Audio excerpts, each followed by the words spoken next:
नमस्कार. महाराष्ट्रातील विविध क्षेत्रातील बातम्या झटपट आपल्या मोबाईलवर पाहण्यासाठी लगेचच सबस्क्राईब करा राष्ट्रशक्ती लाईव्ह न्यूज आणि सोबत बेल आयकॉन प्रेस करायला विसरू नका.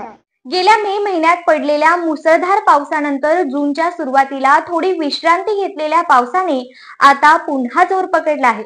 सलग 2 दिवस झालेल्या मुसळधार पावसामुळे अक्कलकोट तालुक्यातील बोरी नदीला पूरसदृश्य परिस्थिती निर्माण झाली असून अरळी गावचा पूल वाहून गेला आहे.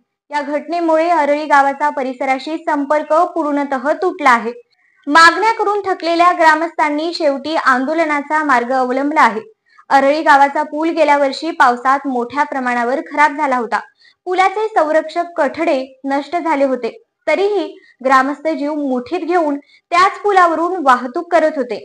यंदाच्या पावसात पुन्हा या पुलाच्या जीर्ण अवस्थेचा फटका बसला असून अखेर पूल पूर्णतः वाहून गेला आहे. गेल्या काही वर्षांपासून या पुलाच्या उंची आणि मजबूतीसाठी ग्रामस्थांकडून मागणी केली जात होती.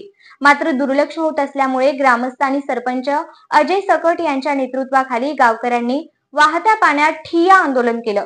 शासन आणि प्रशासनाचे लक्ष वेधण्यासाठी ग्रामस्थांनी आक्रमक भूमिका घेतली. पूरस्थितीमुळे अनेक गावांशी संपर्क तुटला. तुळजापूर नळदुर्ग परिसरात झालेल्या पावसामुळे अरळी गावच्या शिवारात पाणी घुसले आहे. तुलनेत कमी उंचीच्या पुलावरून पाणी जात असतानाच पाण्याचा जोर वाढल्याने पूल वाहून गेला.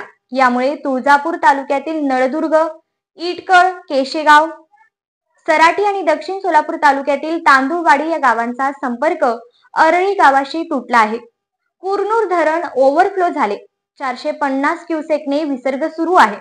अक्कलकोट तालुक्यातील कुरनूर धरण 100% भरले असून त्याची क्षमता 822 दशलक्ष घनफूट आहे. धरणाच्या 3 दरवाजातून सध्या 450 क्युसेकने विसर्ग सुरू आहे. यामुळे बोरी नदीच्या जलपातळीत लक्षणीय वाढ झाली आहे.